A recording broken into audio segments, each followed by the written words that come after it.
Okay, hello folks and welcome back to Sew for Sew, or welcome if you're new. My name is Jess, this is my channel all about sewing, dressmaking and all things stitch related. I'm still a little bit under the weather, so I sound like this, which is fun. My voice, outfit, everything else will change across the course of this video because for the first time in, when did we live in Surrey? 3 years? 3 years, 4 years?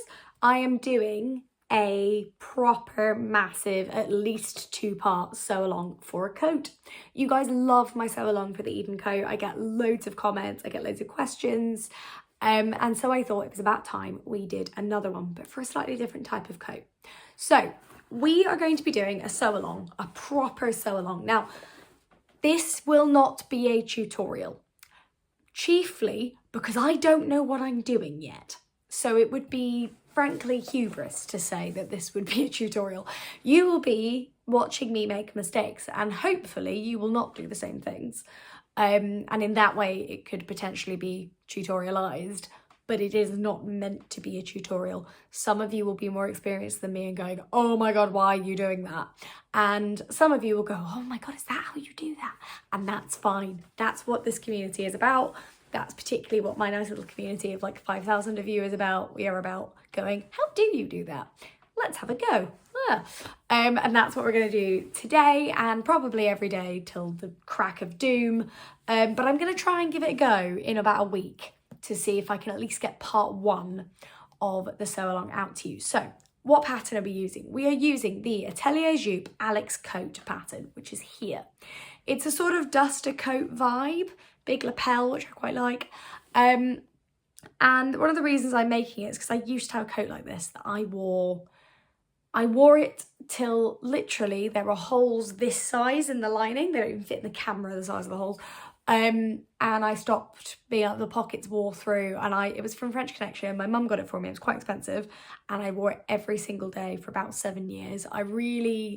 Me and that coat, like, I miss it. I still miss it. So I used to wear that all the time. I have never seen a coat to the same quality in the shop since, realistically. Now, the coat I used to have didn't have lapels. It was more of a straight finish, which I miss. However, I was really attracted to the Alex coat. It looks really nice. I like the length. I like that it's difficult, but not too difficult. It felt like a nice challenge, particularly after blazer making went, all right. I feel like I've got some of the skills needed. So last year I bought the fabric, which I'm about to show you in a second, and I have bought and cut out the pattern, which I'm going to show you in a sec. I haven't cut it out the fabric yet, but I've cut out, like, because I've ordered it to print off the fold line. So let me get the stuff. Okay, so first things first, here is my fabric. It is from Rainbow Fabrics Kilburn. It's a lot warmer than it looks. The light from the kitchen's quite like white. But it's a sort of, I think it's a poly blend wool because it's all fluffy on one side, which I love. And it's a nice tan colour. It's got this lovely rust stripe through it. It's a nice big check, which I thought would be really pretty because I wear a lot of all black outfits. So I kind of wanted a piece of outerwear that was a little bit more, like, still neutral, but just a bit more interesting. Although I'm going to have to get like a plain scarf, I think, to wear with it. And I'm really excited to use it, actually. I would imagine this side can't be ironed, it'll probably melt, but this side should be okay. I'm going to be using the clapper a lot. I don't have a lining yet.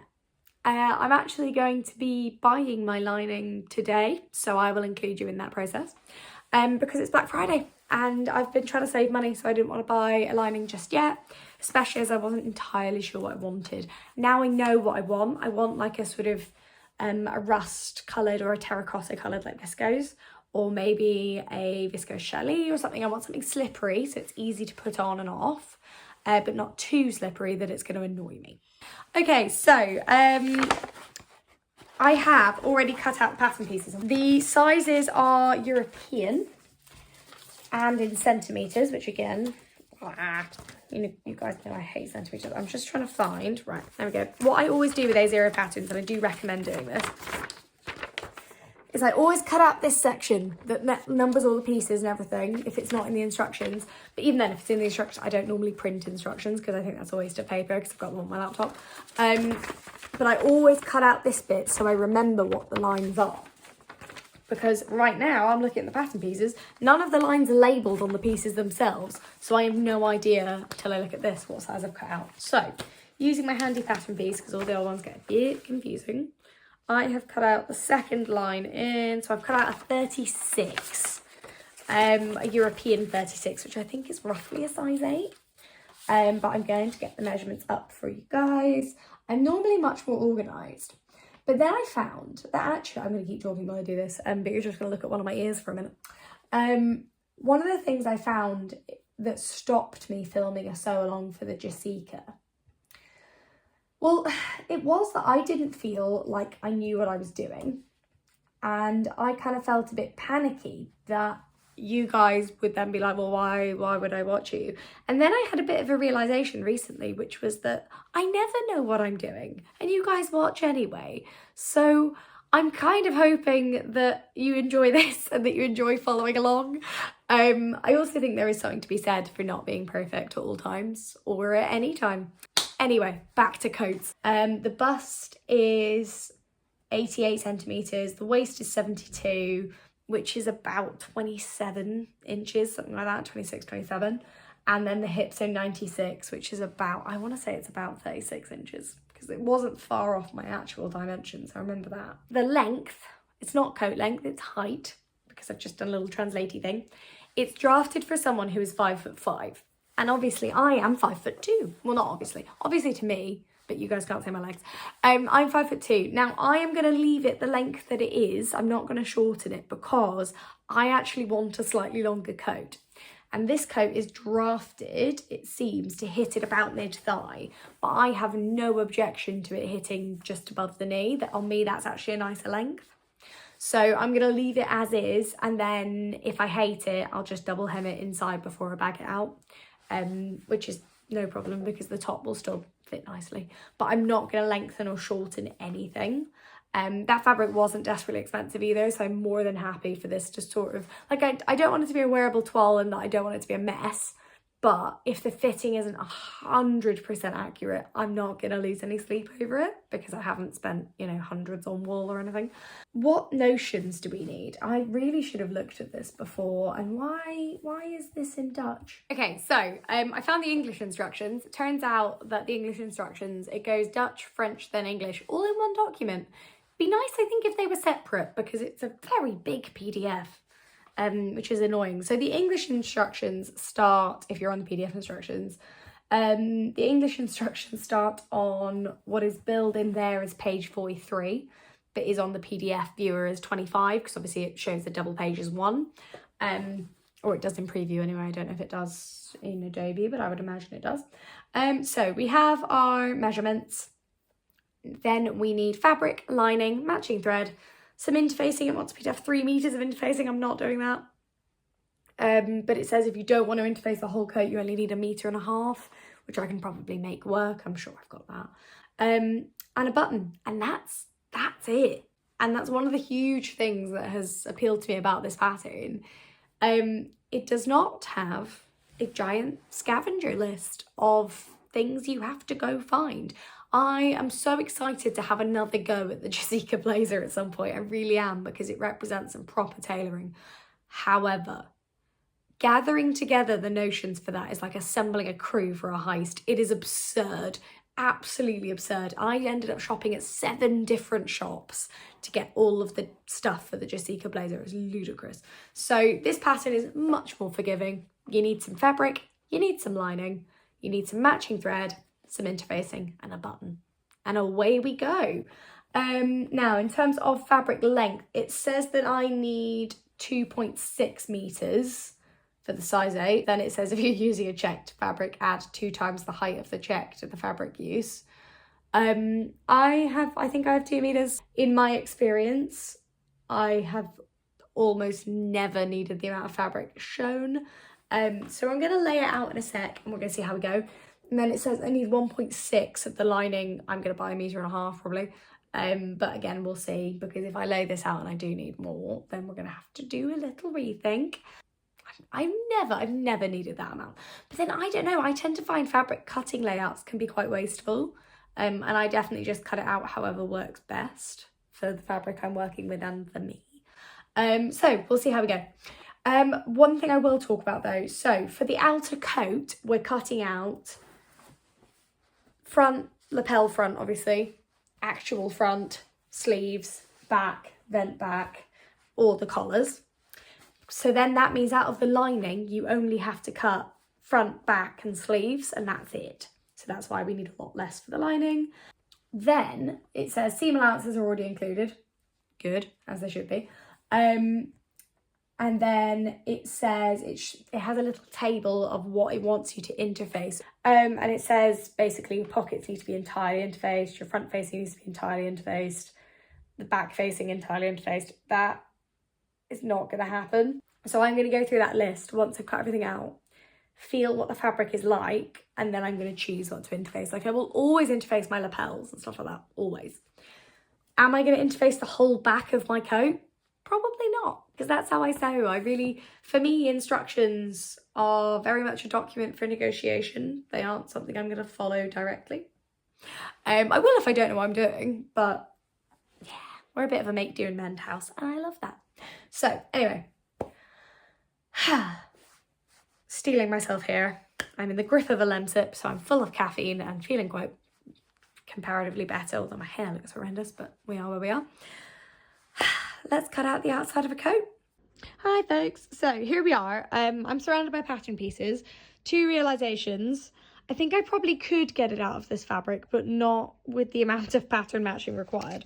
One thing I would say is Atelier Jupe has not felt fit that they should really write on the names of each pattern piece. They've just numbered them. So yet another reason to cut out this lovely list here. However, neither on the list nor on the piece does it say how many of the bloody things you're meant to cut out. So I'm slightly lost. There's 15 pieces in total. So we have an inside lining, a back lining, and 2 types of sleeve lining, plus a pocket lining. So that's there. Then over here we've got, it's got a weird foldy pocket like the Maison Fauve Hussard jeans and the Closet Core Pietra. So happy with that. Then we've got a front collar, 2-part sleeve, sorry, not collar, facing collar, 2-part sleeve, and like a 3-part front. So my current thought is I'm going to have a look at this, and then potentially I have a plain lilac wool in the sewing room that I might use instead, just because I think pattern matching this is going to be a nightmare. So yes, because, let me demonstrate why. This is the front here. So that's piece 5. Oh no, that's front facing, ignore me. So that actually goes underneath. So over here we have front side, pocket then connects down here. So that's going to fold up like that. Then we have extra, oh God, where is it? Then we have extra pocket bit that goes there.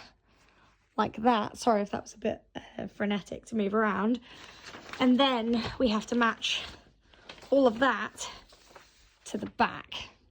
And I don't see how I'm going to pattern match that effectively. It also doesn't seem to work in terms of length, but I'm sure that will resolve itself in some way or other.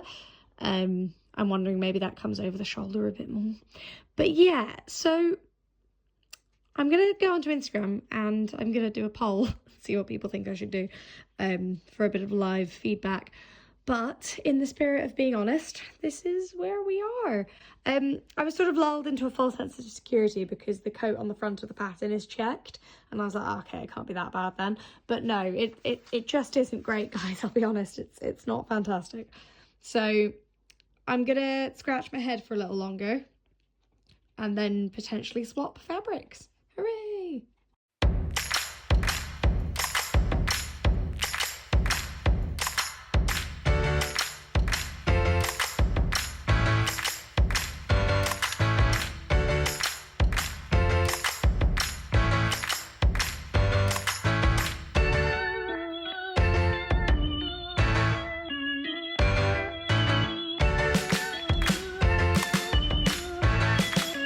Hello folks, so I took advantage of Black Friday and I got myself some lining. So here is my lovely lining. It's sort of dark in here, but it's like a tan fawn coloured viscose backed satin, and I wanted a satin, although it's going to be annoying to work with, so that the coat's really easy to take on and off. So I've got my lining pieces here. We're going to get these cut out nice and quickly, And then there'll be a quick word from my sponsor for this video, and then we will get some sewing done. So, let's cut out the final fabric and get on.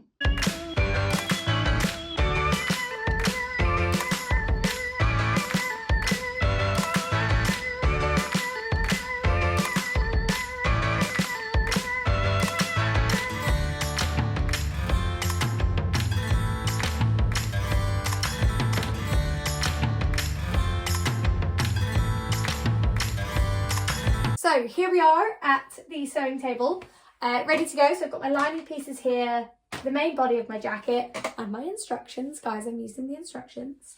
But first, very generously, Serious Readers are sponsoring a little segment in this video. I am working with Serious Readers again. They are a local brand to me, and I do love working with them.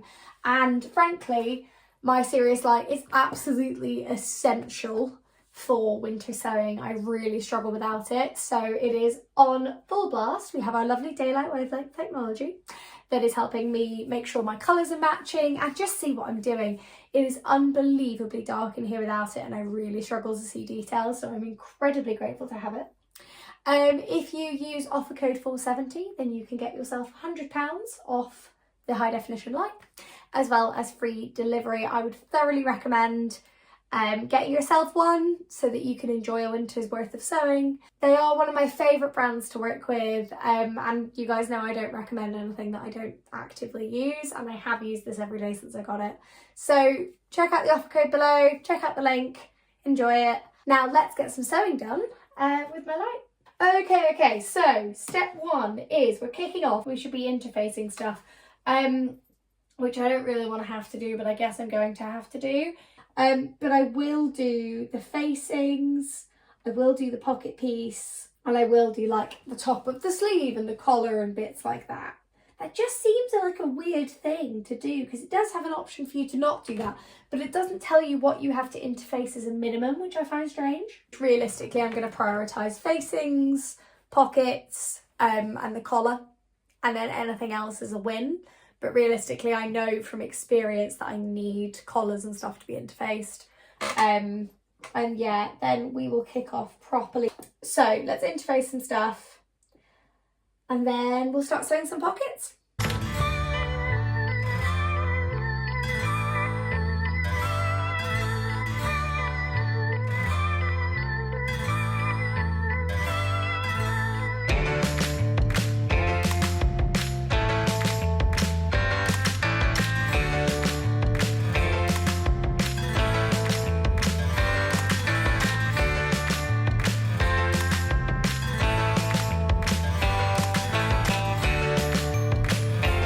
Right folks, I know this is a little bit confusing, so bear with. We're starting with 3 and 4. So 4 is our little head of the pocket, there we go. So 3 is going to 4, like that. With right sides together. And then we'll flip it over, so you end up with this. Like a continuous piece, but a sort of defined pocket head. Then 11 goes on to 4. So 11 is our pocket lining. Goes on to 4 and we flip it through, and then 11 will be sewn onto 3, so you get that one long continuous pocket, and then folded back on, and then 4 gets stitched onto 2. 2 is this long one here. 4 becomes your pocket head, lining inside. 3 continues the line of the coat. Now I don't know if that is helpful, but what I will do is I'll sew 1, show it to you, and then hopefully that will make more sense.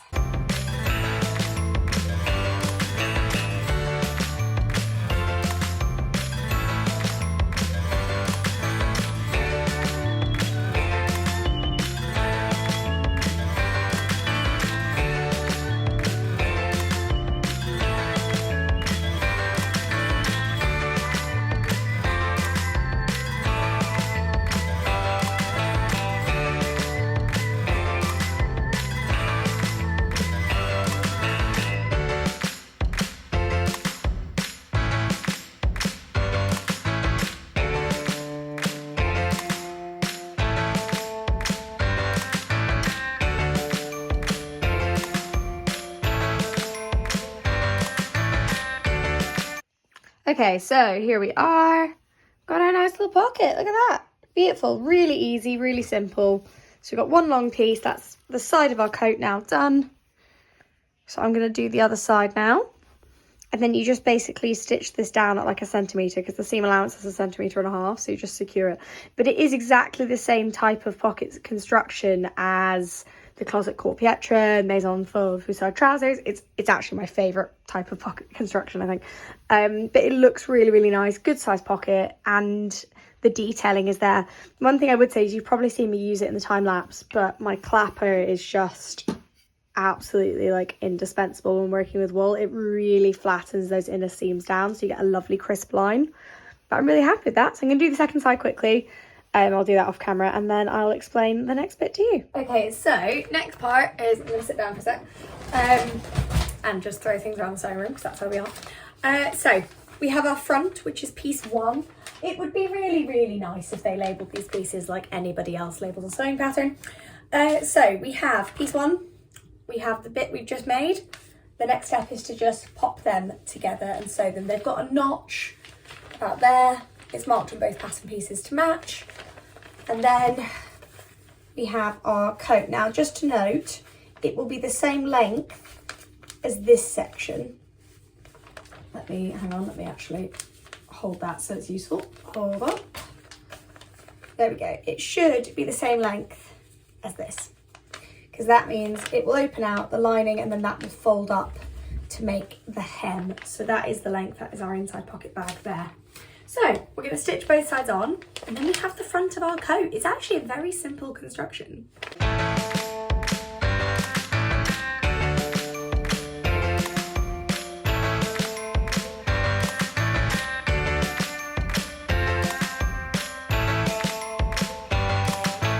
This is the front of the coat. Looking very beautiful, pressed very flat, or as flat as it can be at the moment. And you see, this is where our hem will be created by tucking that up. So it's already, like, it's super easy to do this bit. It's really nice. And I'm very happy with this. So I've got both sides done. Now, before we get on to collars, sleeves, and linings, what we have to do is, is stitch together the back. So this is where we are currently. It hits mid shin for me, but I'll show it to you properly when I can actually wear it, because right now I'm sort of holding it on myself. So we're here currently, so we're going to stick the back together now, which involves me finding the back as well.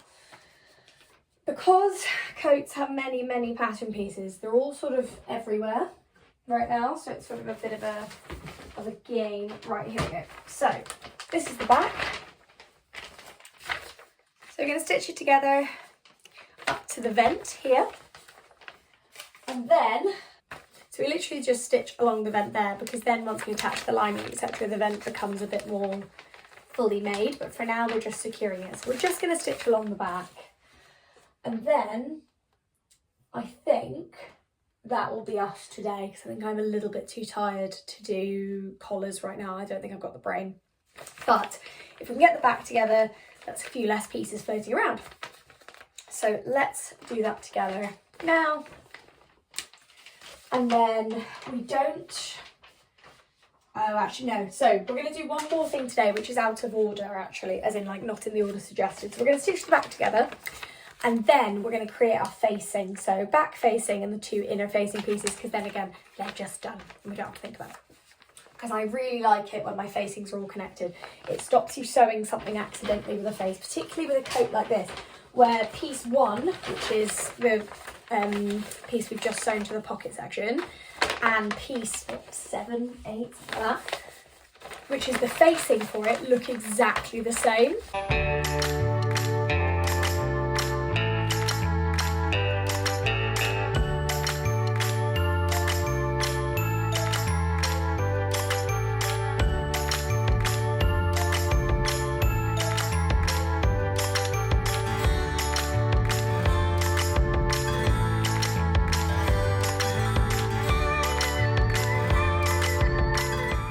Okay, so I think final bit of sewing for today, because I am starting to get sort of tired and weird, is our facing. So we have a back facing, and I'll just show you what I've done with the interfacing here. It's a bit patchwork, but I've interfaced the top bit that's going to need the structure for the lapel, and I've left the rest because who has that much interfacing?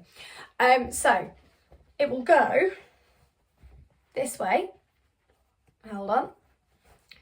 There we go. So it'll go like that around, and then our top pieces will go on like so.